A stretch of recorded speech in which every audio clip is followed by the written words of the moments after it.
Hi, welcome back to the flute lesson. You see the view. I'm outing today. Behind me is Wat Arun, or Temple of the Dawn. And in the middle is Japia River. So I'm in the hotel on the opposite side. Even though we have social distance, we have lockdown, we still can travel in Bangkok a little bit. And look what I have today.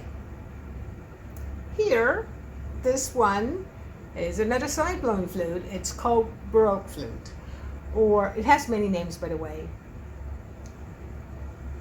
It can be called Baroque flute because it was used in Baroque period, which is around 1650 to 1750, or in comparison to the Thai history, is about Ayutthaya period. This flute is a copy of the original one, which is now in the museum. The maker is called Stansby, so Baroque flute usually calls by the maker's name. Originally, it was made by ivory. This part is ivory, the elephant trunk. And this part we call ferro. The ferro is made of silver. And you see it has 4 parts, 1, 2, 3, 4. Oh yeah, by the way, the other name of the flute is one-key flute. So before this period, the flute was made by wood, and you drill some holes on it with no keys. This is one of the step, or one of the change, which the flute has 1 key. And it's been the standard for a while. I made this myself. It's a copy of Stansby flute, and we can't have ivories anymore, so this one is wood, and it's called granadilla wood. It's African black wood with silver ferro as well. A couple of interesting things about this flute. So this is a 4 joint. Let me take out the joint for you. Here is one. You see the joints? These are thread. One that you use to sew in cloth, and we put it round and round and round and put wax on it. So that's to seal the air, and you can have 4 different joints. Now let's hear some sound. Oh, by the way, before I play it, these instruments are made with different tuning systems, so you might find it out of tune a little bit. And the holes are small, but they are so far apart, so I have to stretch my fingers a little bit. Let's try to hear some sound.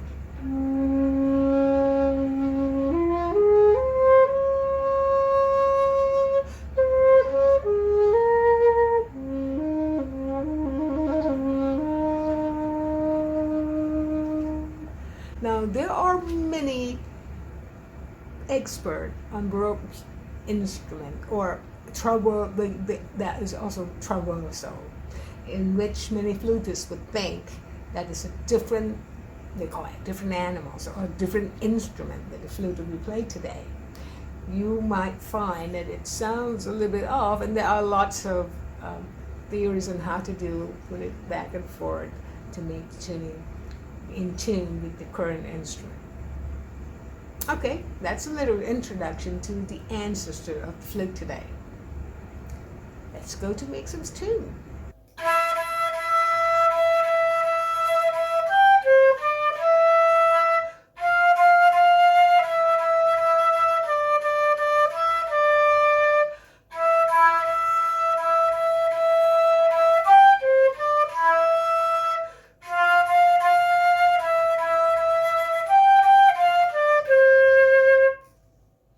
Song is Jingle Bell, and it's in C major.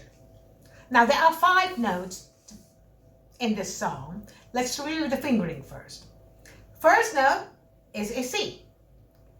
How to play C? You open thumb, you open middle ring finger. Basically on the left hand side you only press the index finger, and on the right hand side you only press the little finger. Now to play a C is a bit tricky, because if you don't hold the flute secure enough, the flute might flip. So make sure that on your flute there is a rubber part here. Make sure that your thumb is really pressing against this. That will help you a lot to secure the flute. And that's a C. The next note is the D. This is how to play a D. Thumb, press, middle and ring finger on the left hand side press, In other words, the index finger is open. On the right hand side, index, middle, and ring finger close. That's the D. Next note is an E. Basically, between the D and the E, it's just like this. So, thumb, index, middle, and ring finger close, and on the left hand side, and index and middle and little pinky close on the right hand side. That's the E. Next note is an F. From E to F is very easy, just lift this. So, on the left hand side, thumb, index, middle, ring finger close. On the right hand side, index and little finger. Last note is the G. From F to G is very easy. Lift this. So, thumb, index, middle, and ring finger close on the left hand side. And only little finger on the right hand side. That's the G.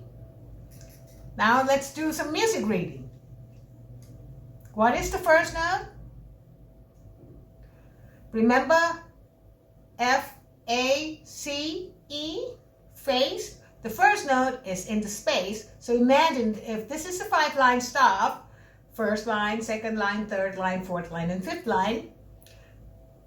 The first note is actually in a space. That's an E. So next one, so you play 3 E's. E, E, E. Next, E, and then high up on the space, G, and then C. This one is a line note, is A, D. Remember, every good boy does fine. The 4th line is a D, and then the E. Let's play that together slowly. 1, 2, 3, 4.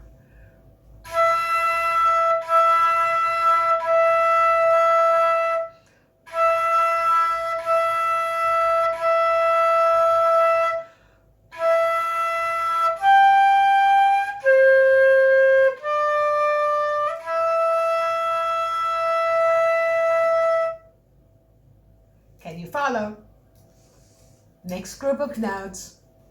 Every good boy does fine. Aha! It's the top line. So, F, F, F, F, F, E, E, E, D, D, E, D. Let's play that. 1, 2, 3, 4.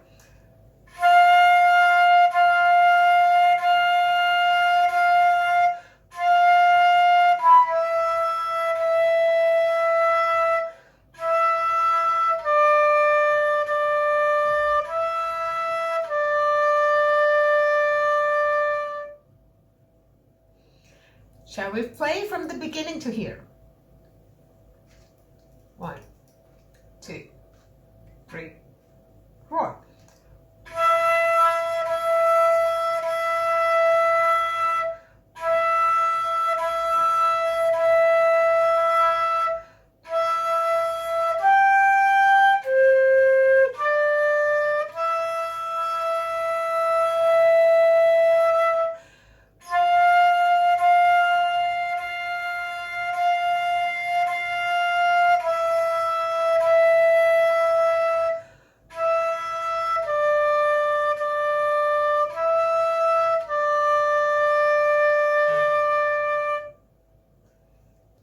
Good job. I think you have fun following this.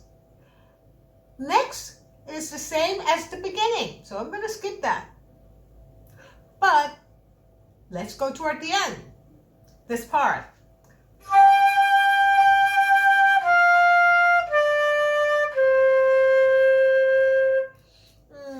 What is the first note? It's in the 5-line staff. It's the top one. G, G, F, D, C.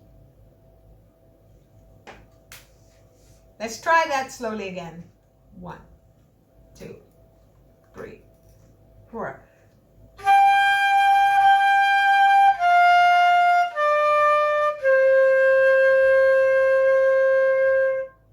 Good job.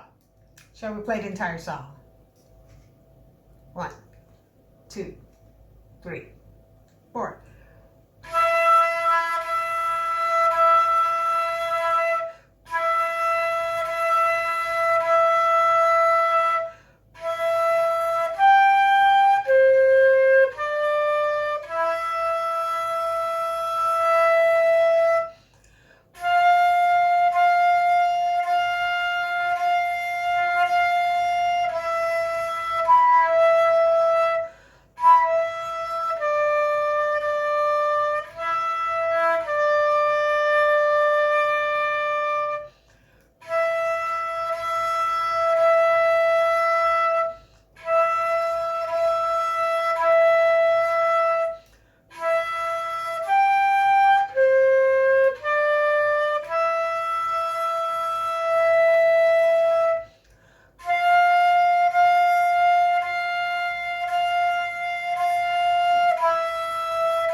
You like a small session about flute history today, and at least you experience the ancestor of the modern flute. We call this traverso, Baroque flute, or a one-key flute. There are many names of it. Oh, by the way, the important composer in Baroque period are J.S. Bach, Handel, Vivaldi. You might have heard some of these names. So this would be the instrument that used at those times. I hope you enjoyed this session. See you next time. Bye for now.